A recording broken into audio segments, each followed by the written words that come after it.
మీ పేరేంటండి? కాదా లావణ్య. ఏ ఊరు మీది? ద్వారకాతిమ్ల మండలం. ఓకే, మీ సమస్య ఏంటండి? నేను దాదాపు ద్వారకాతిమ్ల మండలంలో 30 సంవత్సరాల పెట్టి నుంచి ఒక స్థలంలో నివాసం చేస్తున్నాను. దాదాపు ఇప్పుడు ఒక 5 నెలల పెట్టి నుంచి ఒక ఆయన వచ్చి స్థలం నాది అని ఇబ్బంది పెడుతున్నాడు. ఆ స్థలం ఎవరిదమ్మా? గత 30 సంవత్సరాలు అంటే గవర్నమెంట్ స్థలం అమ్మా. గవర్నమెంట్ స్థలంలో మీరు ఉంటున్నారు? ఉంటున్నాను. ఇప్పుడు 5 నెలల పెట్టి నుంచి వచ్చి నన్ను ఇబ్బంది పెడుతున్నాడు. ఆయన మిషన్ వచ్చి మొత్తం తోయించేశాడు. నేను ఎంఆర్ఆర్ గారిని ఆశ్రయించాను. కేసుకు కూడా స్టేషన్ కేసు పెట్టాను. పెట్టిన తర్వాత ఎంఆర్ఆర్ గారు నీకు సాయం చేస్తానమ్మా అన్నారు. చేస్తానని చెప్పి ఇప్పుడేమో ఆయన ఏం మాట్లాడతలేదు.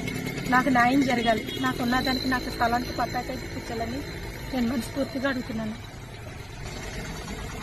ఎంఆర్ఆర్ గారు అయితే ఒకటే మాట అన్నారు, నీకు ఎక్కడో కడా స్థలం చూపిస్తానమ్మా, నువ్వు అందాకుండు అన్నారు.